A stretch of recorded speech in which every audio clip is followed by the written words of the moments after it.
In the name of Allah, the most gracious and the most merciful. Assalamu alaikum class.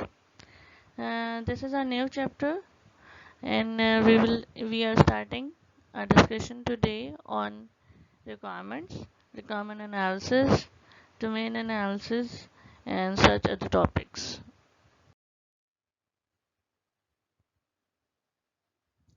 Our department is computer science department. As you know, we belong to Lahore campus. Today we are discussing chapter developing requirements, and I am Sana. This is few some more basic information you already know. Our program name, BA Software Engineering, and our course title, Object-Oriented Software Engineering, course code CSE 304, and our prerequisite is Introduction to Software Engineering. Our book, you already know that, and I am remembering it again to you. Object-Oriented Software Engineering, Practical Software Development using UML and Java. Right? I am a course leader of this course, Sana Makbul. Right? This is our new chapter named Developing Requirements. First of all, the lecture outline. We will discuss in this what are requirements, what are important, how they are important for us, and its domain analysis, what is domain, and how domains look like for software engineers, and what is the role of requirements in starting the project, what is problem statement for any project, its scope, and some examples of requirements. Well, class, in previous chapters we have learned about some technologies that you people need to learn before developing application, and now we are starting thinking about particular problem we want to solve, and and to putting the some effort in understanding the background of the problem is called domain analysis. Right? Understanding the background of a problem is called domain analysis, and then we will look towards the information we need to gather for describing the problem and for deciding the proposed solution for it. Right? Then we will discuss something, gathering and analyzing these information, and precising these requirements. Right? Domain analysis, its definition is also there, that by which software engineer learns about the domain and better understand the problem. Right? Actually, we need to learn sufficient information so as to be able to understand the problem and be able to make good decisions for requirement analysis, and also for the other stages of software development. Right?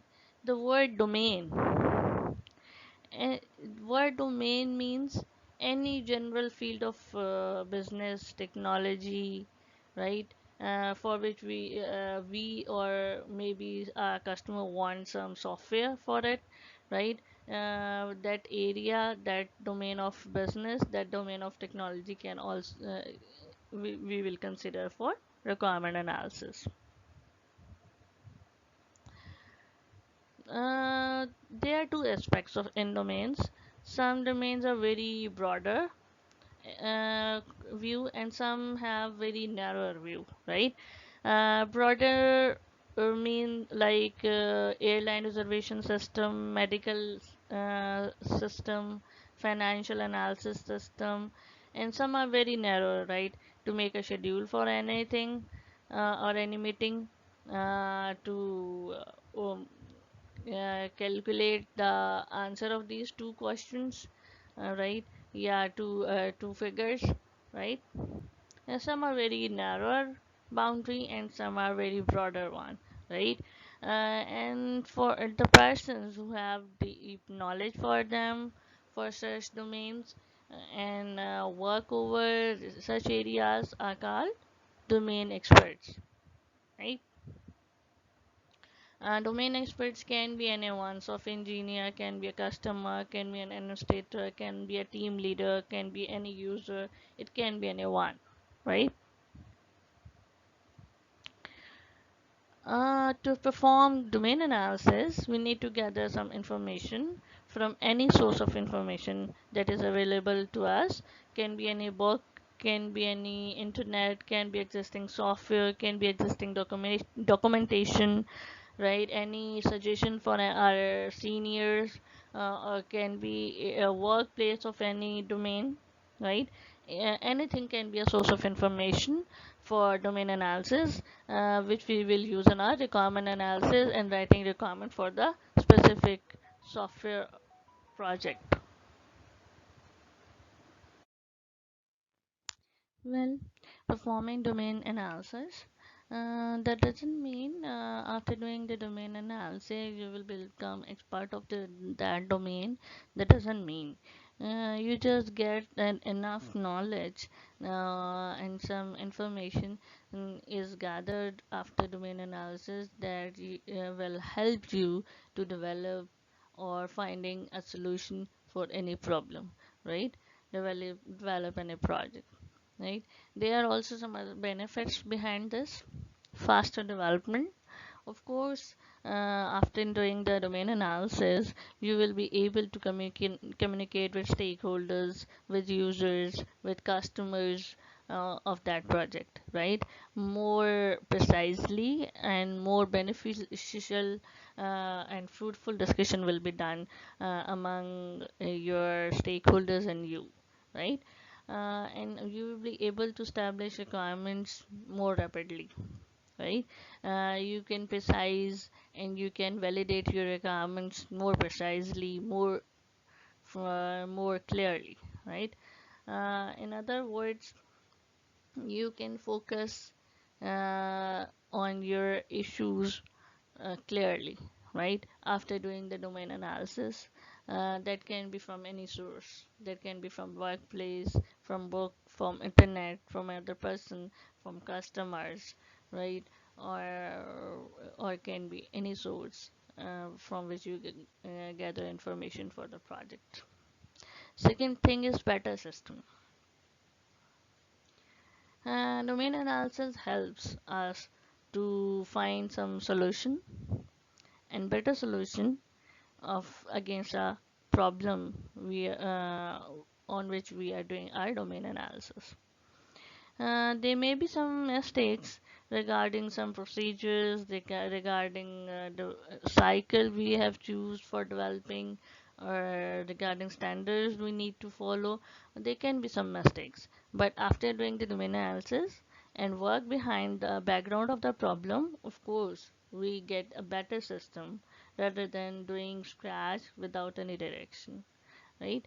And the global picture of the project will also be clear to us after doing domain analysis of the system, right? We have improved design for this. We have clear communication between components after doing domain analysis, right? So in other words, we have a better system after doing the domain analysis of any project, right? Third thing is anticipation of extensions, right? Uh, there are many emerging trends behind any new problem, right? There are many opportunities and future behind any problem, right? And if we want to add some extension over any project or we want to update any existing problem, then we also need to do the domain analysis. We will get an updated knowledge. We will gather the latest knowledge and technology and business knowledge, so that we will also give an updated system for future use, for future purposes. Well, domain analysis document class. right? Here are some sections divided for domain analysis document. There are guidelines for some example headings of domain analysis document. First thing is introduction, right? Actually, there are many people who are joining our team during development or who start later development with the team. Then they need to have some information about the project, whether what is going on, what will be done in near future, what will be the terminologies of that project, who are the customers of that project, what is the applicability of that project, in which domain it lies, in which sector we will use it, right? For such information, for that newcomer of that project, he need to gather some information, right? And domain analysis document will help him or her for such analysis and for such information to gather, right? First thing is introduction. We need to give some name of the domain, give motivation or reasons behind doing the domain analysis, right? Uh, some motivation for preparing a solution for a given problem, right? Whether it is a new problem or an extension of an existing problem, right? Such information is given in introduction, right? Second thing is glossary. Describe the meaning of all terms used in project, right, in domain analysis, and as compared to the everyday normal language, right? There may be some special meanings of these terms, right? And no one is expert for each domain, right? No one knew every domain and its terminologies. Therefore, the knowledge about the different terms of the domain is necessary. And after this, these terms can also be used on user interface of the project, right? And also the documentation of that project, right? And we also refer our glossary in our document of the project and writing some these terms during documentation, during communication with stakeholders and customers, right? Third thing is general knowledge about the domain. Not every domain is very different or particular regarding technology, right? Regarding business. Some domains we already know also, and we have some general knowledge about that domain also, right? If I say is educational domain, then this means you already know that in this domain there lies some roles of teachers, students, administration, HR, right? In the same way, if I say is medical domain, then you also know that the nurses, doctors, appointment of a doctor, and some patient registration, patient history, patient prescription, such terms lie in that way. Another is customers and users. Who will use the project, and who will be the customer of that project, in which industrial sector they will be used, right? We already know it.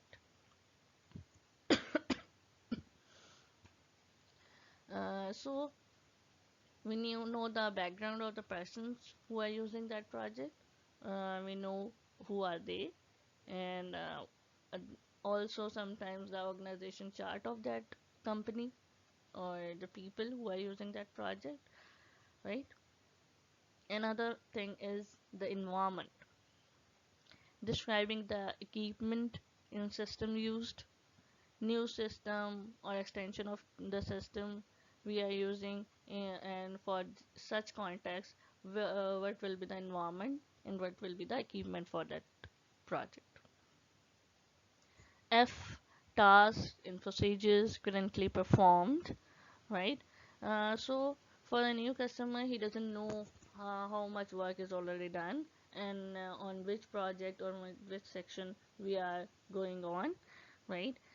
So for to make a list of what the various people do, and as they go about their work, and it is important to understand both the procedures people are supposed to follow as well as the shortcuts they tend to take, right?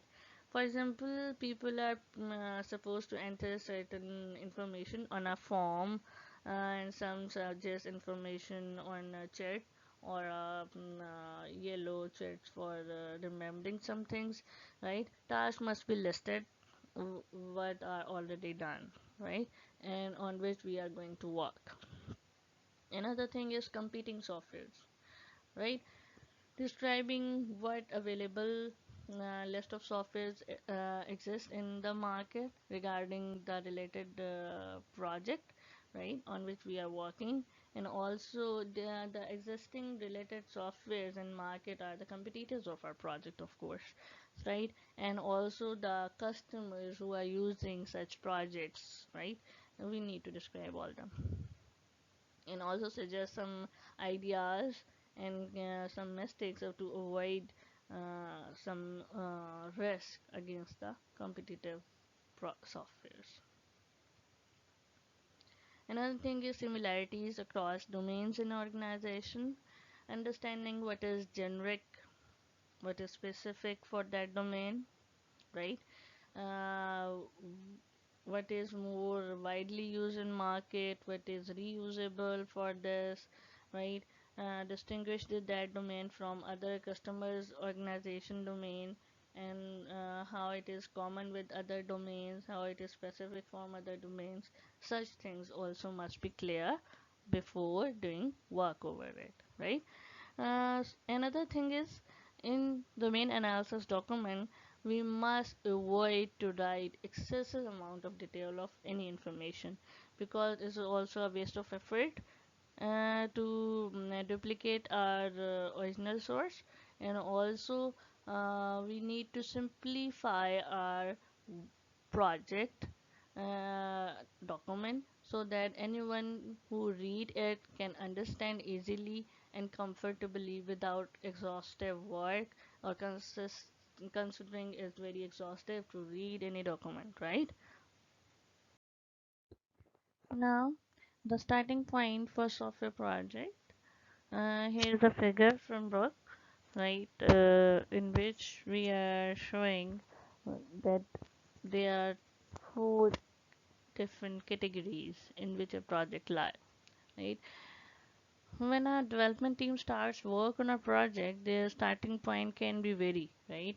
There are different types, uh, whether the existing project on which we are working, or we are starting from scratch of the project, whether how much it requirements we already know about it, whether these requirements are given from our client or users or not, right?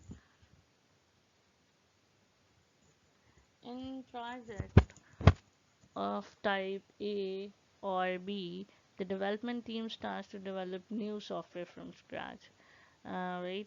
In constructing a new building, and not working over the existing work. In case C and D, the development team evolves an existing system rather than more common situations, right?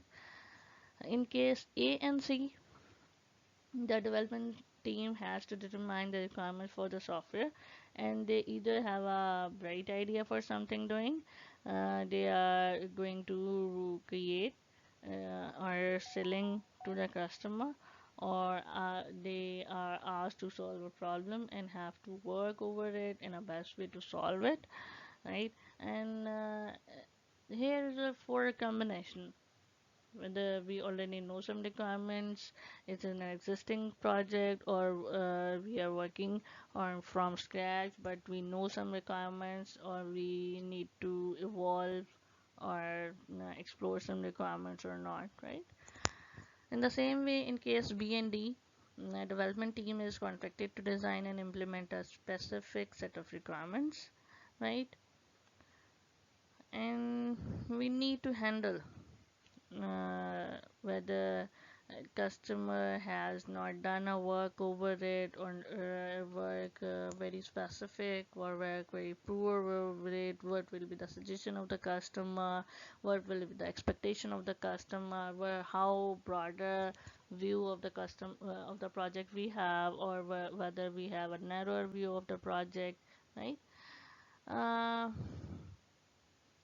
Sometimes, for example, customer proposes system that is maybe very large, right? Too far. And sometimes if customer doesn't clear some problem and doesn't clear some requirements of the project, and software engineer need to work over them, and professionally they are responsible to ensure the requirements and also settle the base of the work to give them a good quality work, right? It's the responsibility of the software engineer or the customer to specify, verify, validate these requirements, whether the system is going to develop from scratch or for we are extending the existing system.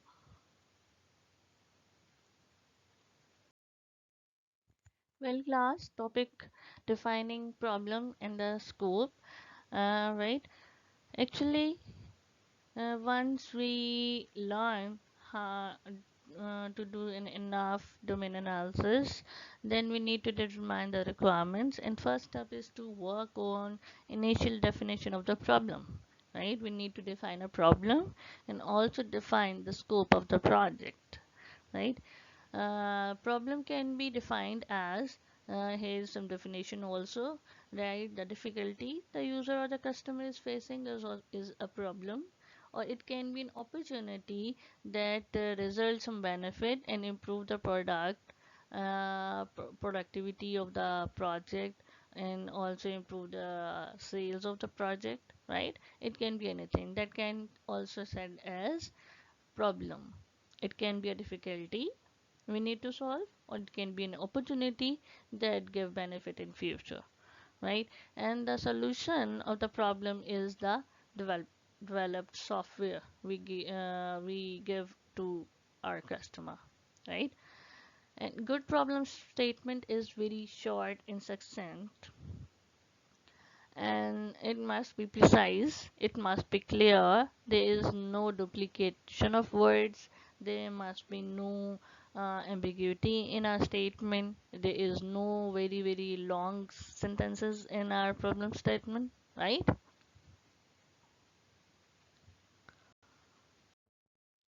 Now, defining the scope, where the narrow the scope is, more precise the problem is, right?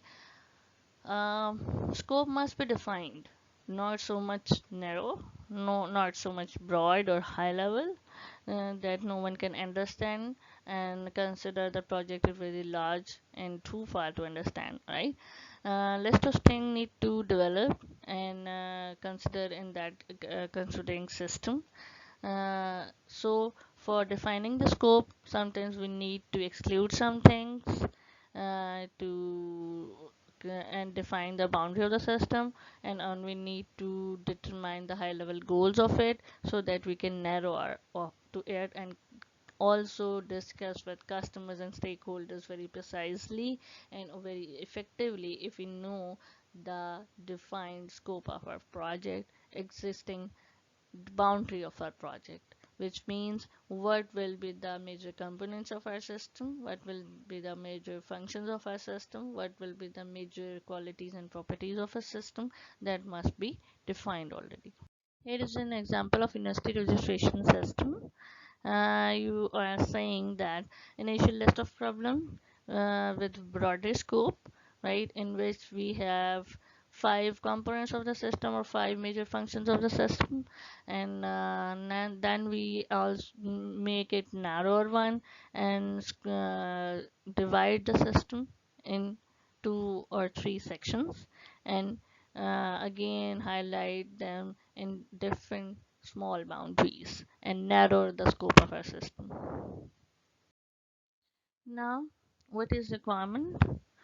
Uh, Statement that tells about the proposed system, and also all the stakeholders must agree over it, and it must be true for all, and it also covers the customer's problem and also adequately solved it, right?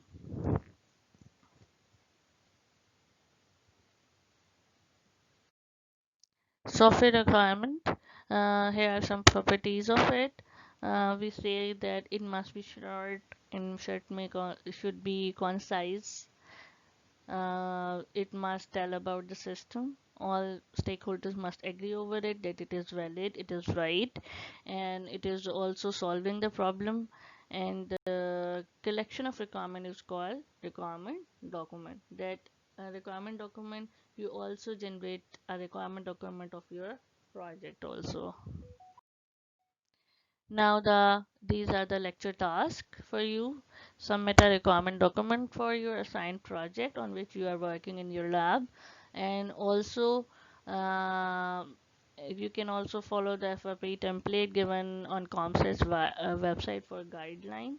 And also here is some specific video for it that will tell you about the template of your requirement document and plan document of your project. Now, conclusively, we say that we have discussed what is domain analysis, what is domain, what is the what domain mean is for us, and how it is important to do domain analysis. What are the requirements? How we get the requirements? What can be the source of it? Right? Requirements in project. How the starting point of the project will be, whether the requirements already know, whether they we need to explore them. There are some examples in it, and also we will discuss in our discussion session, and you need to do a task of this lecture, and we will also discuss that task in our discussion session.